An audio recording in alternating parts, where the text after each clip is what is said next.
एक 80 वर्षीय व्यक्ति अपने 45 वर्षीय उच्च शिक्षित बेटे के साथ अपने घर में सोफे पर बैठा था। अचानक उनकी खिड़की पर एक कौवा बैठ गया। पिता ने अपने बेटे से पूछा, यह क्या है? बेटे ने जवाब दिया, यह एक कौवा है। कुछ मिनटों के बाद पिता ने अपने बेटे से दूसरी बार पूछा, यह क्या है? बेटे ने कहा, पिता, मैंने अभी आपको यह एक कौवा है कहाँ है? थोड़ी देर बाद बूढ़े पिता ने फिर से अपने बेटे से तीसरी बार पूछा, यह क्या है? इस समय बेटे के स्वर में कुछ जलन महसूस हुई। तब उसने अपने पिता से झुझलाते हुए बोला, यह एक कौवा है, एक कौवा। थोड़ी देर बाद पिता ने फिर से अपने बेटे से चौथी बार पूछा, यह क्या है? इस बार बेटा अपने पिता पर चिल्लाया, आप मुझसे बार बार एक ही सवाल क्यों पूछते रहते हैं? हालांकि मैंने आपको कई बता चुका हूं कि यह एक कौवा है। क्या आप इसे समझ नहीं पा रहे हैं? थोड़ी देर बाद पिता अपने कमरे में गए और एक पुरानी डायरी लेकर वापस आए, जिसे उन्होंने अपने बेटे के जन्म के बाद से बनाए रखा था।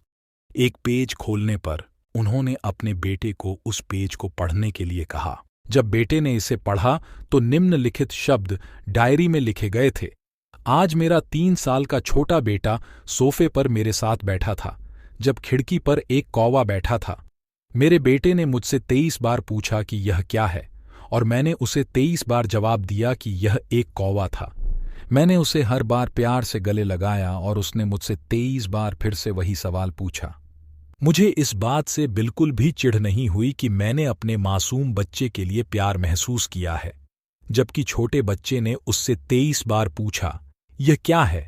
पिता को 23 बार पूरे सवाल का जवाब देने में कोई जलन महसूस नहीं हुई, और आज जब पिता ने अपने बेटे से सिर्फ 4 बार यही सवाल पूछा, तो बेटे को चिढ़ और गुस्सा महसूस हुआ।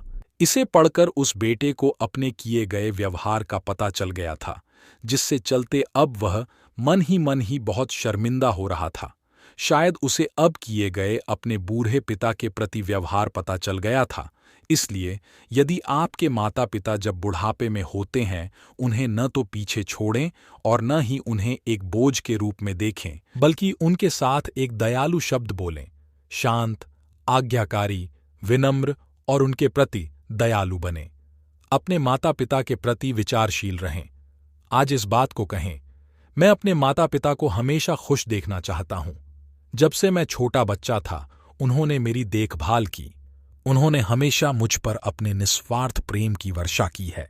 उन्होंने आज समाज में मुझे एक व्यक्ति के रूप में प्रस्तुत करने के लिए तूफान और गर्मी को देखे बिना सभी पहाड़ों और घाटियों को पार किया। भगवान से प्रार्थना करें, मैं अपने बूढ़े माता पिता की सर्वोत्तम तरीके से सेवा करूंगा। मैं अपने प्यारे माता पिता को सभी अच्छे और दयालु शब्द कहूंगा, चाहे वे कैसे भी व्यवहार करें।